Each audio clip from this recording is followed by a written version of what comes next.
on 95.3 FM in Windhoek, Desert Radio.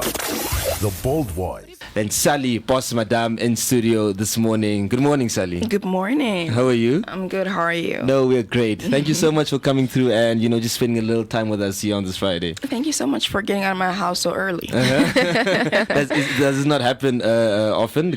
I'm a mom, so of course it does. I drop my kid to school every morning. I battle traffic like everybody else. So, nothing new. So naturally, we are we're a morning person. The difference is this morning I had to wake up and put on some makeup trying to look right. Normally I drive around in my PJs. Crazy person on the streets. But this morning you had to do it for the people watching on Facebook. Yeah, I would have probably just come. If you hadn't told me there were cameras, I'd probably just walk up in here with just nothing but my PJs. But yeah. Listen, as long as you're comfortable, that's all that matters. Thank you. Now, of course, we brought you in just to, find out, number one, what you've been up to, but also something that we're all interested in, just to get to know you a bit, your origin story, who you really are as a person, what makes you tick, all those small little details. So I guess to start us off, the simple question is, just tell us, who is Sally Boss Madame? I don't think I've been asked this question in a very long time. Well, Sally Boss Madame is just me. I don't know how to introduce myself. I'm a singer-songwriter, performer overall. I compose. I play little instruments here and there. I was born and raised in the streets of Katatura, and I'm a mom to a 10-year-old. This is crazy. A boy. So I don't know what else to say. What do you like doing, let's say, for instance, when you're not being a mom, when you just have me time, when you just have Sally time? Me time is pretty hard to come by because I work all the time. But for the past few years, I have been taking a little time off to live my life. So I've learned something called self-care. Wow, yeah, I love that. I love that. I learned how to shut everybody out. And it came across as rude sometimes because I wouldn't want to, pick up the phone or be at an event. I don't like going out in general, so I'm a homebody. So what, are we watching movies then at the time? No, I'm not really.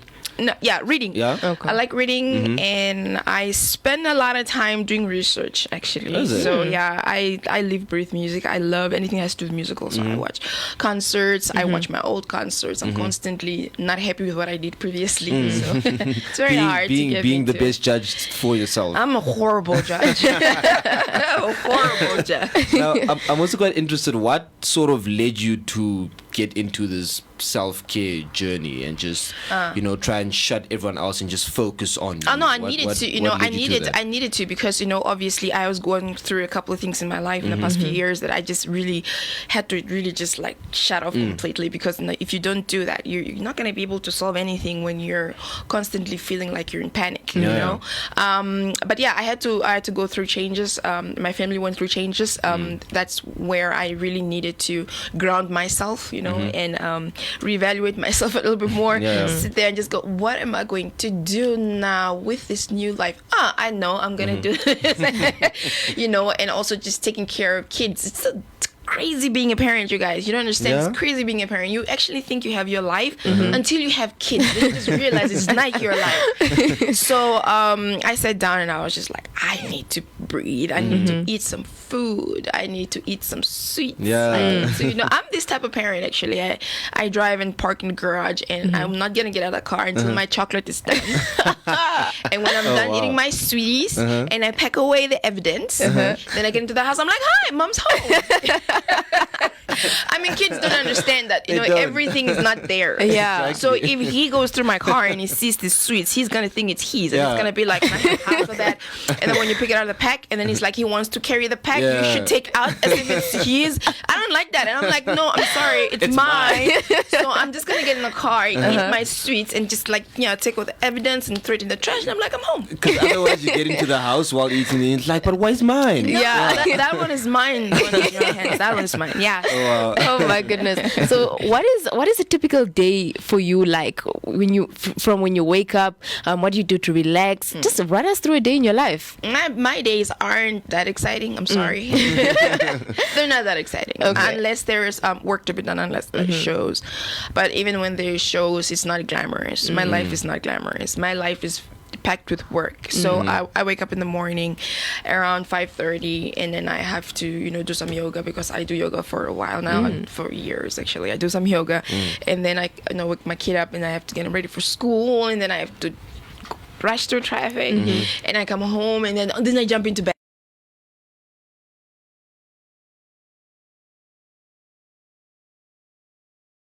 And my mom is calling, come here, the water is leaking or something is happening, and I can't find your brother. Just things like that. That's my day.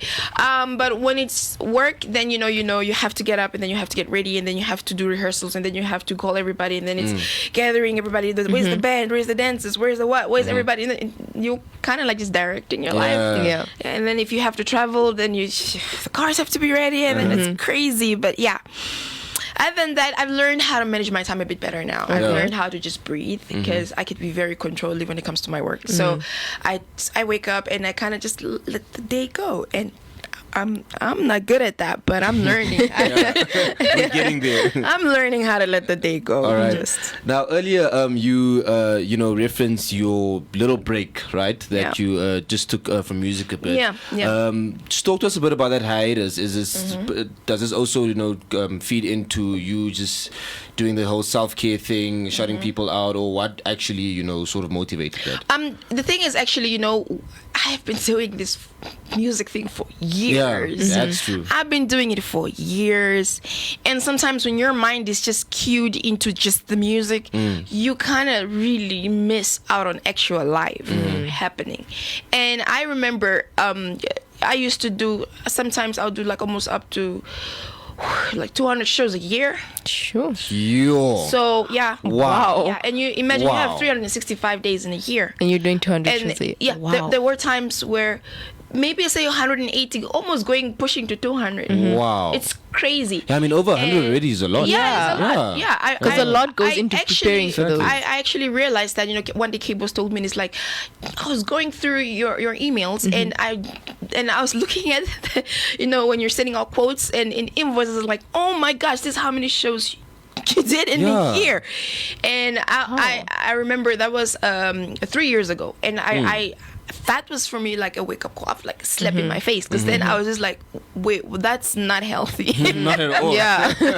Not at all. And this and probably someone would say that's not right, those shows. No, but if you think about covering the whole country, and then you're talking about shows where you're out on stage, and you're also talking about shows, you're talking about corporate gigs. That's a lot. When you think about how many corporate shows happen in a month, and then you have to add them with you being in Ondangwa, you have to be in Rundu, and then you're where, and it can add up to that. So that has been my life for a very long time, and I just felt like I really need to live my life. And I'm an outdoor person, so I stopped doing things that I love to do. I always loved camping, and I go cave hiking, and I go hiking, and I do all these kind of things. I ride my bikes. I had stopped doing all of that, and I felt like I really need to get back to because now music started feeling like a job when it shouldn't feel like a job. It should just be what I love to do. Yes, it is a job. I treat it like a job, but there was a time I would just be in this mind where I was tired, and I remember I had to, my doctor actually told me I was really exhausted, and I was actually hospitalized for exhaustion, and it was just like, you need to stop, slow down for a while. And I think that, and my health was deteriorating a little bit there, and I was constantly exhausted, and I think I was also depressed at some point somewhere there. It was just a lot, and my mom also was just like, no, you need to really take some time off. And 2019, 2018, that's when after I won Female Artist of the Year 2018, I felt like I'm done. Like I'm like I need to take a break. When there are certain things you aim for, and once you get that done, you're like, I don't even want to think of anything else for right now. I need to take care of myself. And I felt like I've already accomplished a lot of things that I really wanted to. There's so much more that I want to accomplish, but up to that point, winning Female Artist of the Year at the Numbers was really my goal, because I won already Female Artist of the Year. Other countries. Yeah, and I was just like, I really wanted to get one, and I really got it in 2018. When I got it, I really went like, finally. Now I can breathe. I can't breathe. I can put it there and look at it and shine it every day and go, I'm gonna put you right here next to the others. Yeah. But listen, with so much work that you were doing, I'm interested, like, just from your point of view, do you think that many other artists, particularly in Namibia, are probably also going through that and not like cognizant of the fact that it is unhealthy, like you said, it can be become overwhelming. Yeah. How do you think, other artists in the country responding to that generally? I wouldn't really know how to speak for other people. I could only speak about my own experience. And to be quite honest, I think for those who have had, at the same time, it's also a blessing, because when you're booked and busy, it means you're busy, you're doing good. At the same time, it's a great indication that you're going on the right path, and you're doing good, and people love what you're doing, and nobody wants to do something that other people don't want. I mean, come on. Like, so it is good when people are accepting you like that. But at the same time, like I said, it can get overwhelming. But I think for other artists as well, there are, I think, a few who have also maybe gone through that. We don't, the funny thing is with artists, people actually think that we're all friends.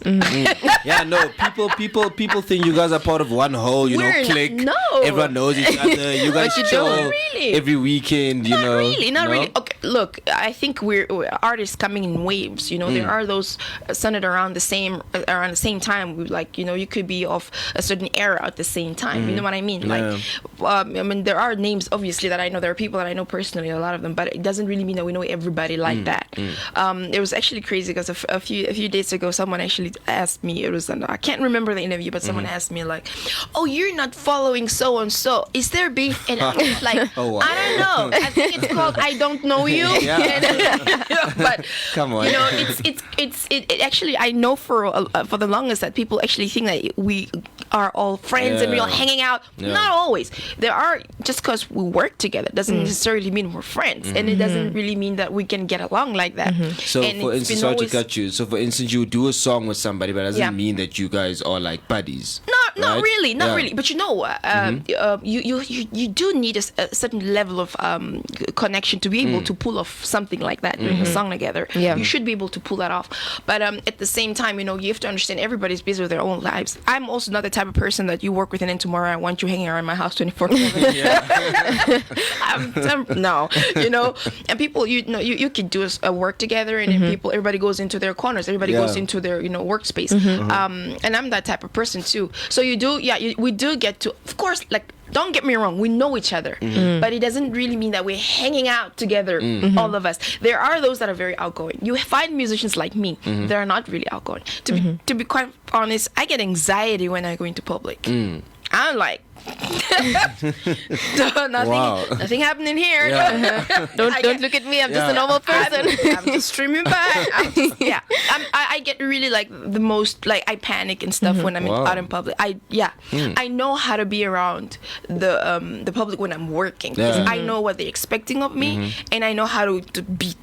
You're Sally now, you're doing your work. But apart from that, when you strip me of my mic and you strip me of that space, I don't really know how to be around people. So I'm a bit awkward. Who would have thought? No, I wouldn't have thought at all. I'm a bit awkward. Just speaking of getting along with other artists, there was a little situation with Don Jazzy over your song Center that you had with him. What transpired there? Oh my gosh, thank you for asking. I felt like, I think my silence sometimes can be seen as I'm either not interested or I'm guilty or something, but I'm just not the type of person to be running around and airing my situations out. I'm not like that. But unfortunately, with my job, it makes you kind of a target.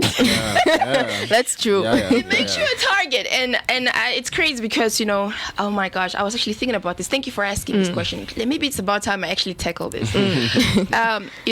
It's so sad that this situation went like that, because the truth of the matter is that I have done so many songs with so many artists. I have never been accused of, I don't know, what I was accused again?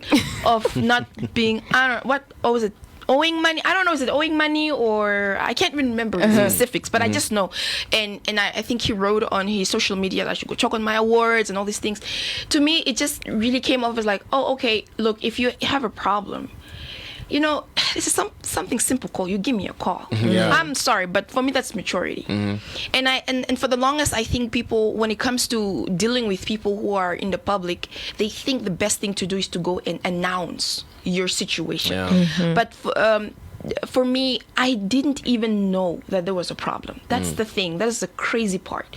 And I have seen before, I think there was an article that came up before, a few years back, that, I've excluded him and all these things. And it's crazy to me because I'm just like, no.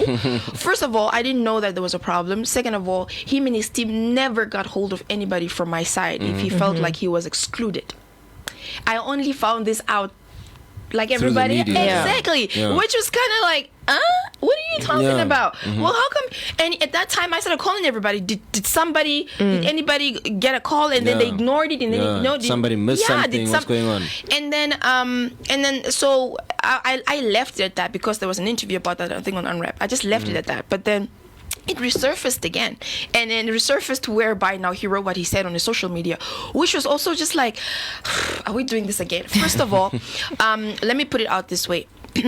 I think Don is I know for a fact he's very talented. Hence why I put him on my song. And when I wrote the song, I wrote the song and I recorded the song. It was already done.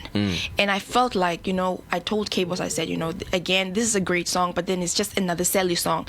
And I felt like, since on this album, I have so many features on that album. If you go back and look at it, I have a song with Ndadi, I have a song with Romy, I have a song with Script, I have a song with The Great Ja Preza. I have I felt like one more artist could just be what I needed. And I felt like, I wanted people to see me in a different light. And I also felt like people think that I don't play very well with others, which is not true. So I was just like, let me invite Don, because I heard him on K-Boss album. And I was like, this guy sounds really great. And I remembered this one part, and I remember him, and I was like, I really want him on my song. So when I wrote the song, I finished it and I felt like he would be perfect for the song. And the thing is, even the verse he's saying, I wrote that. It was supposed to be my verse. The way I walk, the way I talk, bring it to my center. It was me. Wow. So then I was like, okay, so he was just a bit on the chorus, and I felt like, that's not fair. I was like, okay, let me remove my vocals and then make him sing what I was singing. So that's how it came.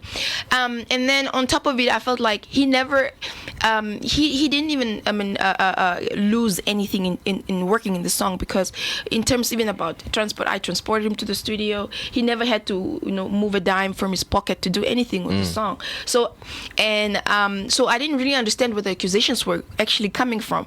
And then I heard about the exclusions and stuff, and I was like, here's the thing about the numbers that happened in 2020. It was a different experience. It was not the norm, because it took part in like 4 months. And then my understanding at that point was very little as well, that we thought that we're told we had to repeat the performances. So you see, if you're nominated in this month for this category, and whatever that song is, if it's nominated again in the other one, you have to do the same performance. So I was like, there is no point in getting Don to come on stage to perform that song in the beginning and then come back again to do again me and him, because it was the same song that was nominated. Do you understand? So I was like, no, what we're gonna do is I'm gonna do this one, because anyway, the way I do my music, I've worked with so many artists, I don't really do my music in such a way that I can't perform it without the artist. I can always perform the song without the featuring artist. So I was like, no, we're gonna do it here. And I stripped, I also didn't have my usual dances, that was Nama dances. I was just me, actually. So then I thought, okay, we're just gonna do it like this, and then when we come back, then Don can come join. You understand? Because then it's a build up. It's not me and Don here, me and Don here, me and it felt like I felt like for the audience they're just rewatching. But then actually turns out that you could switch the songs. But I only found that out a bit later. So when we did the first half of it, I didn't have a problem doing it by myself.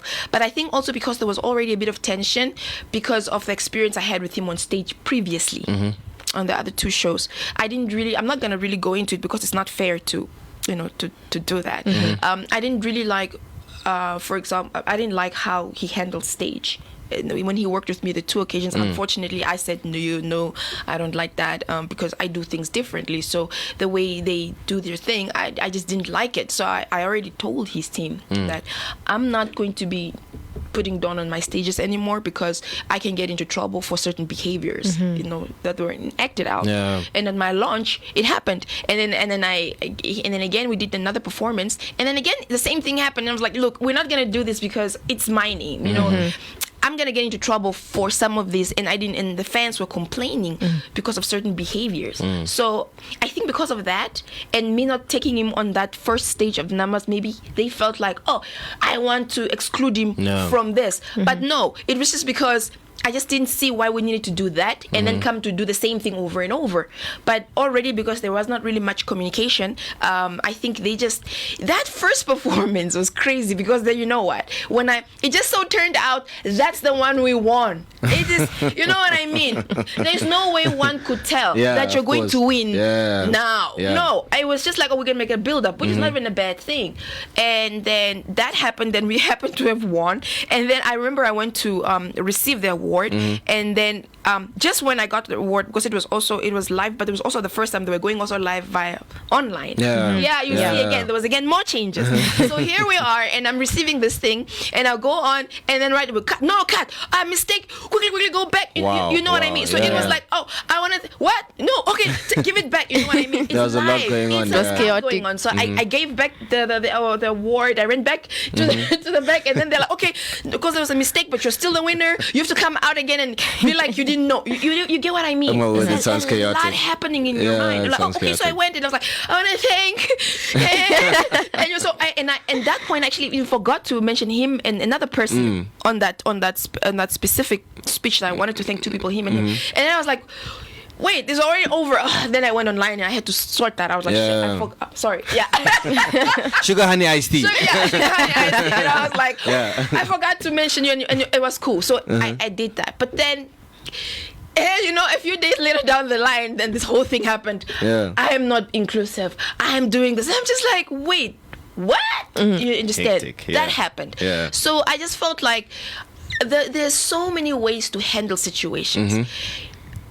I mean, if it were, I don't know what the agenda was. I'll be very honest. I don't know what the agenda was, because the second, like I said, it happened in set. The next set, he was invited. He just didn't come. So you see what I mean? Like, you were invited, you didn't come for the second one. The first one, you could say, okay, but Sally, I didn't know. That's fine. I understand, because I also didn't know what was going to happen throughout, because it was too long stretched. So the months were in between from my first to the next performance.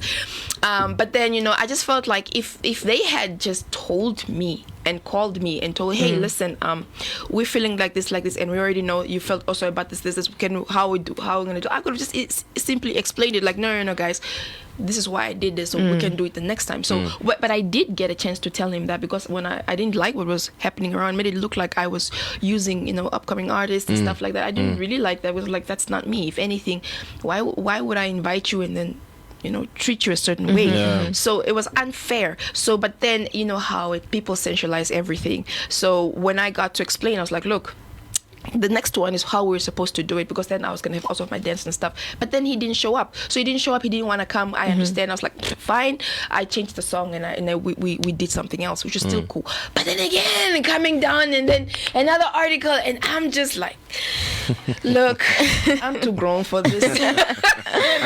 I'm done.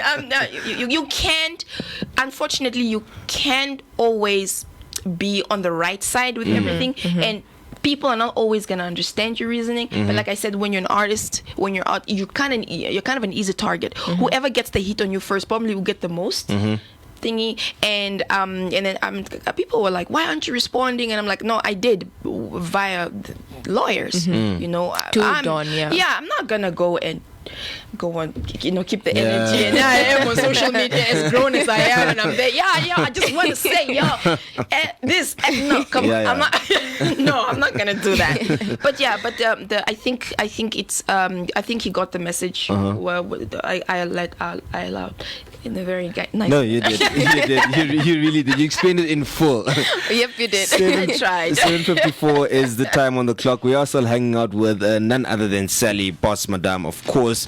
And I love this jam. Oh no, this one is a favorite for me. No, same. It was also the first I knew. You understand? We'll talk a little bit about it immediately. We need to talk about the song. after this. We'll still be around, hang out with Sally, just taking you maybe to, 8:05. But before we do that, let's do this. Mehafa and I just can't get over this song. No, we can't.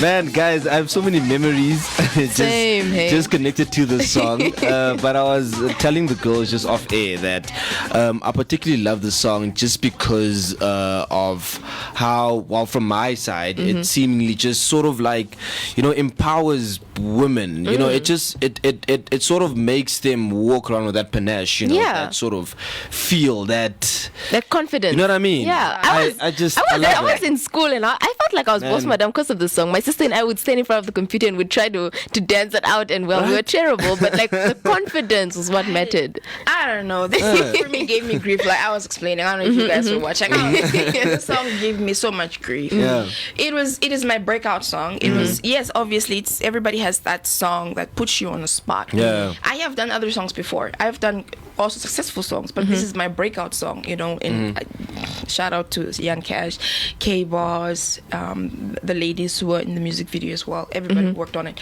But to tell the truth, this has been like, this song will just not leave me alone. Yeah. It's just one of those songs. That's one way of putting it. I think for me, when it comes to this song, I first of all, I wrote this song for women that are to feel empowered. Yeah. Same what you're saying. Yeah. And I was writing this song because there was a lady who lived across this. I'm explaining this because there was a lady who lived across our place, and we used to call her Madame Boss, Boss Madame, because she would.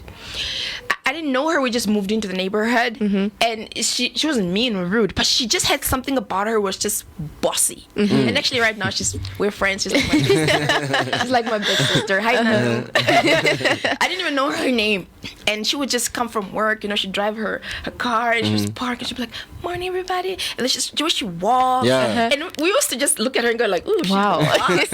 So she inspired the song, and after that, when we wrote the song, K-Boss actually came up with the idea. First, he kind of came up with a bass line, and he had look, what do you think of this? And he wrote that the boss part, and I was just like, I looked at him and like, you're thinking about our neighbor, and he's like, yeah. And I was like, I was thinking the same thing. That's her. So we actually put the song together, and but when I was writing it, I was actually in mind, maybe it came out wrong, I don't know, but in my mind I had women like my mom, women like my neighbor, women who are doing everything, selling kapana, anything to move their lives and to take care of their families. And I started thinking about where my mom lives. I look at her neighbors, and these ladies wake up early in the morning at 5, they're cooking, they're fat cakes, they're doing all these things. I'm just like, I want to do these songs for them. So that was the idea. Yeah. Little did I know Namibians had their own ideas. It was like, girl, it was a bit about being the main chick to the side chick and the who's chick and that chick. And, everybody had their own interpretation, which is okay, because everybody could, once the music is out, it ain't yours no more. Everybody else can do whatever they want to do.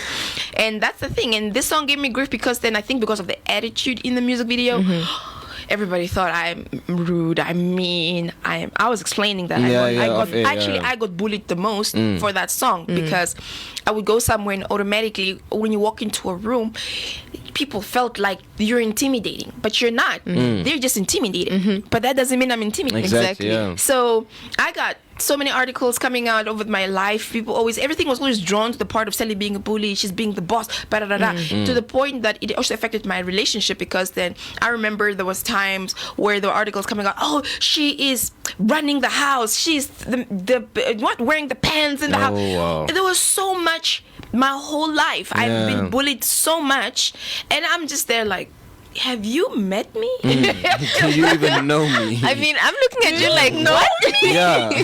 That was my life because of this song. So it was my biggest song, and it gave me the biggest grief, but it did open so many doors for me. I will never take that away. But at the same time, oh my gosh, I feel like people need to really do that thing where they say don't judge a book by its cover. Yeah. And I think the way we perform the song, and we give it so much power, and we give it our all, and for so many years people just thought, oh my gosh, she's scary. But I'm like, no, I'm the sweetest. Just don't provoke. Yeah. But yeah, I'm harmless, y'all. Now, speaking about Boss Madam, and like you said, you making it to empower women, right? There were reports that a Tanzanian presenter asked you about your record label only wanting to work with female artists. How sort of factual is that? What? Yes. A Tanzanian reporter. A Tanzanian presenter. Presenter? Was speaking to you in an interview. Okay. And then there were, chats going around that your record label only wants to work with female artists. How factual is that? Oh, wow. Okay. Oh, guys, I feel like one day I should do a tell-all. Yeah. Where you just have to explain yourself. No, I'm not going to do that. It is true and not so true. Okay. I think it's just in how you translate it. Yeah, perhaps. Most of it, I think, okay. I think maybe what came off wrong was understanding that when I thought of the record label, I thought mainly amongst the females because I don't have anybody signed up yet, right? But I felt like I wanted a home where women could feel safe, and I wanted a home where it could also focus mainly on the development of the female artists. I have worked with a lot of female artists behind curtains. I'm not going to mention names to say I was behind the driving force of who was so. No, that's not aim here. But those who know me, and I have assisted with a lot of women, and I love that. Some of them are comfortable to come to me and tell me, hey, look, I need some mentoring, and I've done that. I haven't really signed up one yet because I felt like I'm not in a position to be able to do so yet, but the dream is there. So once the situation sorts itself out and I'm able to bring someone on my record label, and I don't want to bring somebody on and then they have to compete with me for gigs, for example. You know what I mean? Because that's what's happening right now. Nobody want to talk about it. You have artists signed up under other artists, but our industry is so small that these artists are also not fighting for the same, and it kind of sometimes you feel like a big fish in a little pond, and it won't be fair, circling around and other people. You already made your connections and you know who and who. It's easy for some of these artists to get most of it. So anyway, that's just a little bit apart. I'm just saying that what I wanted was, my idea for Boss Madam was a label which will give a lot of attention to the females, and that's because our industry is dominated by the male.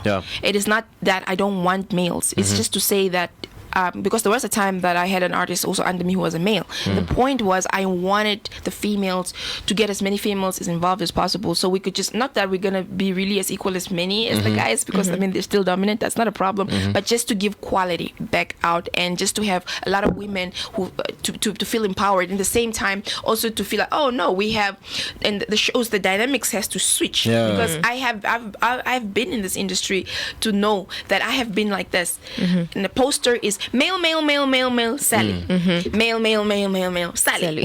That has been my life, where I go to, and it will always be strange when I go to a show and then there's one female and then me, and I'm like, oh my gosh, I'm not the only one. And like, hi, and we turn to feel like, you're here, I made it. And then again, I wanted the whole thing to switch, whereby I hate how people make it sound like women have to compete for one spot, and that brings so much grief in our industry, because then there's this whole thing of beef has to come out, but it's not necessary. And the reason why I understand why females have a lot of problems with a lot of females is because they're made to feel that they need to compete for one spot. And why is it not a problem for there to be who all these males, and they're accepted, but once if a new female comes on spot, oh my goodness, oh, she is taking your spot. Oh, she is. And I came in an industry where I was pinned against other female artists that I actually just admired. I wanted to work with them, I admired them, but I was afraid, because you know what, when I step out and I want to go like I'm such a fan, automatically they're already tortured, or should I say they're already told like she wants to take your spot. You know what I mean? So it brought a lot of friction between the female artists, because people feel like there's only a spot for one queen. I'm like, there's no such thing, we're all queens. But if you understand it like that, it's difficult to switch everybody else's mind, because where they're coming from, they have males in their camps that are telling them that Sally is your problem. So I've been in the industry where I'm always the one to be targeted. Where I'm doing well for myself, and everybody else coming out behind me had to feel like you have to shoot her down. And you're like, girl, I just want to say, can we talk about tea and hair and makeup? Mascara. Yeah, and mascara. Can we talk about stage outfits for a minute? Like, I don't know how you get it right, I get it wrong. You know what I mean? And it I would just say that for the longest in the industry where I have been, it has been also very lonely for me. It has been also a very lonely experience because you want to really reach out, but it's kind of hard when everybody else is kind of made to feel like, yeah, you're coming for them. So as much as you work hard and you get to a certain level, it gets pretty lonely at the top. Now, speaking of women empowerment, there is a little bit of a similarity between you and Top Cherry in music and stage delivery as well, performances. And is she perhaps one of the women who you've helped mentor? I think the blueprint was put down. The blueprint was put down. Look, for me as well, if you look at me, if someone is saying she sounds a little bit like me in terms of performances, there's nothing wrong with that. Because before me there was God Level. You know what I mean? Yeah. We're building off each other. Yeah. The truth is, every single artist standing on the shoulder of another artist. That's a lovely way. And look, at the end of the day, I know we all get inspiration from somewhere. You have to be inspired by something, by somebody out there. And I'm grateful that I played my part. And this is bigger than me. You know, we're just supposed to do what we do, and then we hand the torch over to the next artist. And trust me, there's going to be another artist as well who is going to take that torch over from her to somebody else. That is just how it is. The problem comes to when you think you have to be up there by yourself. That's not true, because we won't have an industry if that's how it's going to be going. 100%. I looked up to God Level growing up, and because when they came out, I was nowhere anywhere. I remember going to a show and I saw God Level on stage, and I remember, my goodness, I had a show as an upcoming artist, and they were it was at Warehouse, and they were up there, you know, the part that's up there, and it was my first show, and I came in and I was so nervous because I just couldn't wait for them to see my performance. I never met them. I only saw them on TV. So no, those ladies were like wow to me as a female artist. So when I went on stage, I remember I performed and I gave it my all, and I remember that they did sound check on my performance. That was so bad, but you know what? That was a start. And I got off stage and actually bumped into them coming out, and one of them, I think it was, I don't know who, spoke to me, just like, oh, I liked your performance. And I was like, and I know she said that because you have to empower other people. And I know they probably didn't even know me who at that time, but for me it was everything. And I was like, oh my gosh, I like my performance. Yes. You know, and that. So when I started doing my music, I looked at it and I said, you know, I love how God Level did their things. I love how Lady May did her thing. I love how Tequila did her thing. How do I do my thing? How do I make mine? So there are elements that I picked. There are elements, I like how, for example, they broke it down, and I took that and I'm like, I'm gonna take this part because I want to do this too. And it's not just them. And I look at artists like Gaza at that time as well. And I remember I wanted so much to be like a female version of him. I was like, oh, I love his energy. So I'm like, I'm gonna take the sexy from God Level, and I'm gonna take the power of GMP. You know what I mean? And then I'm gonna make my own thing. We are all inspired by somebody, and that is how I took it. So similarities will always be there, and that's normal, because somebody also told me, I was talking about something, and someone said, oh, don't forget to mention that you also have a little bit of Beyonce in you. And I'm like, of course, because that's how we are. We're building off of somebody. So I'll say power to Top Cherry, and she must keep doing what she's doing. And I particularly, you know what, Top Cherry, I think for me, she had the worst from me, because you know, I know her personally. I've known her for a while, and I think there was a time when she came with the first song, and I remember she brought it to the studio, and I listened to it, and I was like, huh? You know, because, you know, no, really, no, I'm being honest. And then she was just like, what do you think? And I was like, okay, how about put more musicality, put more this, you know. That was at that point in time. And I think whether she took it or not, I like the fact that she didn't let my opinion, either drag her down or southwest, whatever. She took what she took and she went with it and she ran with it and she's doing a great job of it. Yeah. So I don't understand how it's a problem, because it's not a problem. It should not be a problem. Absolutely I not. love her for that. Now we're running just a bit out of time, unfortunately. We actually have run out of time. Wow. But we could but we could go on and on and on and on. And on. Just before we leave you, Sally, listen, are we expecting more music? Yes. Soon? Yeah, I think I'm out of my slumber now. Yeah. And I owe it to my fans. I really, honestly, I was going through a lot in my personal life, and I really felt like they're like, I'm done. Like, I don't want to do this anymore. Yeah. But I have the best of fans. They were just horrible towards me, which was great, because they were just like, where are you? Yeah. You're quiet. What's going on? What's going on? And I'm just like, I'm sorry, guys. I went through a selfie phase. And, there was a time I was like, why is everybody taking selfies? And then when I went to my self-care, I was like, ooh, I like this angle.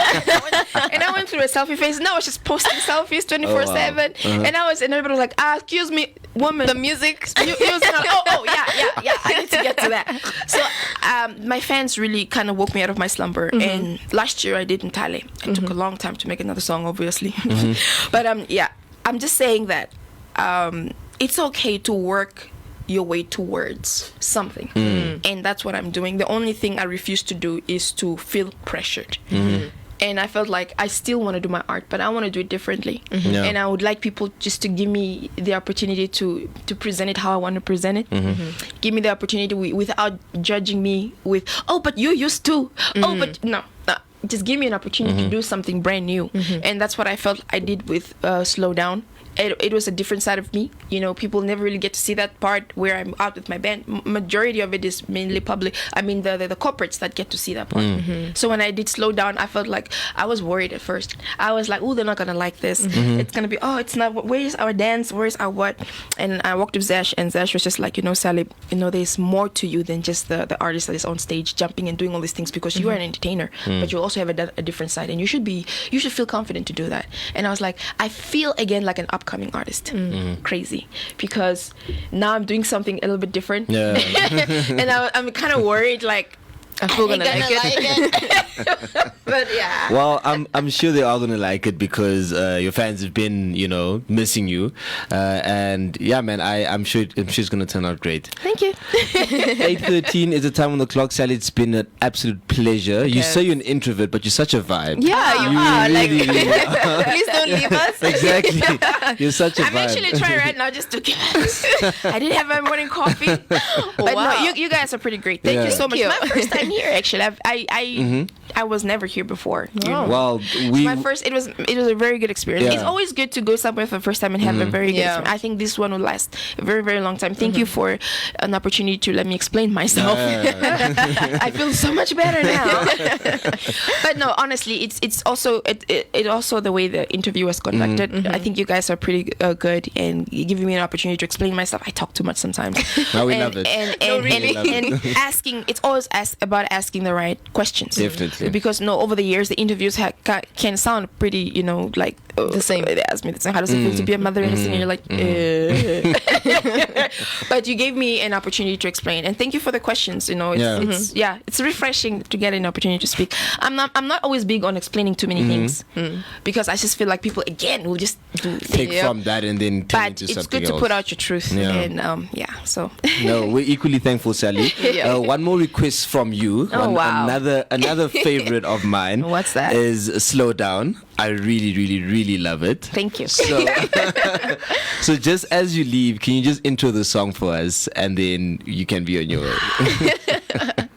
Oh wow! Just a little bit for us. Small. What must I do? Small. What must I do? Just intro it for us. Just say whatever you love about the song, and then we'll just slow down, guys. Slow down. Okay, ladies and gentlemen, this is my new song. It's called Slow Down. Thank you so much for waiting for me for a while. But this is one of my favorite songs as well.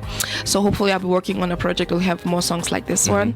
What I like about this song is that I get to show a different side of me, and it's giving me goosebumps and at the same time nervousness and anxiousness. So it's okay, it's all good.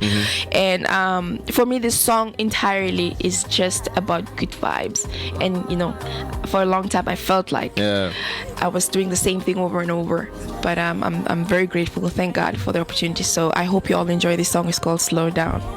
There you have it.